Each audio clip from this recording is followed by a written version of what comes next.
ಜೈ ಭೀಮ್ ಸರವಣ 23ನೇ ತಾರೀಕು ಜ್ಞಾನಜ್ಯೋತಿ ಸಭಾಂಗಣ ಸೆಂಟ್ರಲ್ ಕಾಲೇಜಲ್ಲಿ ಪುಸ್ತಕ ಬಿಡುಗಡೆ ಕಾರ್ಯಕ್ರಮ ಇಟ್ಕೊಂಡಿದ್ದೀವಿ.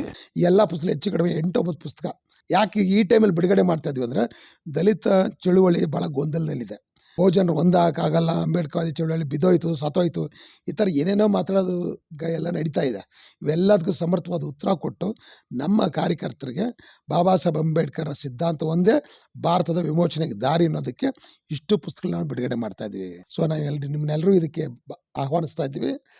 ಕರ್ನಾಟಕದಲ್ಲಿ ದಲಿತ ಚಳುವಳಿನ ಶುರು ಮಾಡಿದ್ದು ಪ್ರೊಫೆಸರ್ ಕೃಷ್ಣಪ್ಪನವರು 74ನೇ ಇಸ್ವಿಲಿ.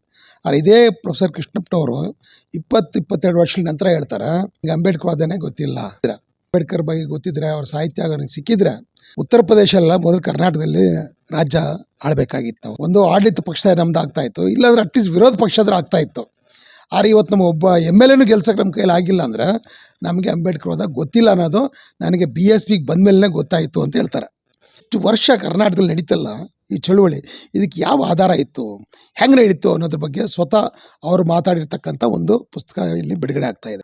ಆ ಕಾಲದಲ್ಲಿ ದಲಿತ್ ವಾಯ್ಸ್ ಅಂತ ಹೆಸರಿಟ್ಕೊಂಡಿದ್ರು ಸಹಿತ ದಲಿತರ ಹೆಸರಲ್ಲಿ ವ್ಯಾಪಾರ ಮಾಡ್ತಾ ಇದ್ದಾರೆ ಅಂತೇಳಿ VT ರಾಜಶೇಖರ್ ಅವ್ರನ್ನ ಮಾತಾಡ್ತಾಯಿದ್ರು. ಅವ್ರ ಬಗ್ಗೆನೂ ಅವ್ರದ್ದೊಂದು ಪುಸ್ತಕ ಮೆರಿಟ್ ಬೈ ಫುಟ್ ಅಂತ. ರಿಸರ್ವೇಷನ್ ಕಾಂಟ್ರವರ್ಸಿ ಬಂದಿದೆ, ಈಗ ಹಿಂದೆನೂ ಬಂದಿತ್ತು. ಅದಕ್ಕೆಲ್ಲ ಸಮರ್ಥವಾದ ಉತ್ತರವನ್ನು ಮೆರಿಟ್ ಬೈ ಫುಟ್ ಅಂತ ಬರೆದ್ರು. ಅದನ್ನು ಕನ್ನಡಕ್ಕೆ ನಮ್ಮ ಮೋಹನ್ ಕುಮಾರ್ ಟ್ರಾನ್ಸ್ಲೇಟ್ ಮಾಡಿದ್ದಾರೆ. ನಿಮ್ಮ ಪಾಂಡಿತ್ಯ ನಮ್ಮ ಕೆರ ಅಂತೇಳಿ. ಇದು ಹಿಂದೆ 20 ವರ್ಷಗಳಿಂದ ನಾವು ಬಿಡುಗಡೆ ಮಾಡಿದಾಗ ದೊಡ್ಡ ಕಾಂಟ್ರವರ್ಸಿ ಆಗಿತ್ತು. ಇವತ್ತು ಆ ಪುಸ್ತಕನ ಬಿಡುಗಡೆ ಮಾಡ್ತೀವಿ. ಇದಲ್ಲದೆ ಮಾನ್ಯವ್ರ ಕಾಂಶಿರಾಮ್ ಸಾಹೇಬರು ಮಾಡಿದಂಥ 2 ಭಾಳ ಫೇಮಸ್ ಸ್ಪೀಚಸ್ 2000 ಇಸ್ವಿನಲ್ಲಿ ಡೆಲ್ಲಿಲಿ ಮಾತಾಡಿದ್ದು ಅಂತ ಒಂದು ಸ್ಪೀಚ್ ಇದೆ, ಅದನ್ನು ಬಿಡುಗಡೆ ಮಾಡ್ತಾಯಿದ್ವಿ. ಆಮೇಲೆ 21ನೇ ಶತಮಾನಕ್ಕೆ ಬಹುಜನ ಸಮಾಜ ಮುಂದಿರತಕ್ಕಂಥ ಸವಾಲುಗಳೇನು ಅನ್ನೋ ಪುಸ್ತಕ. ಬಾಬಾ ಸಾಹೇಬರು ಅವರ ಡ್ರೆಸ್ ಬಗ್ಗೆ ಭಾಳ ಕಾಂಟ್ರವರ್ಸಿ ಇದೆ.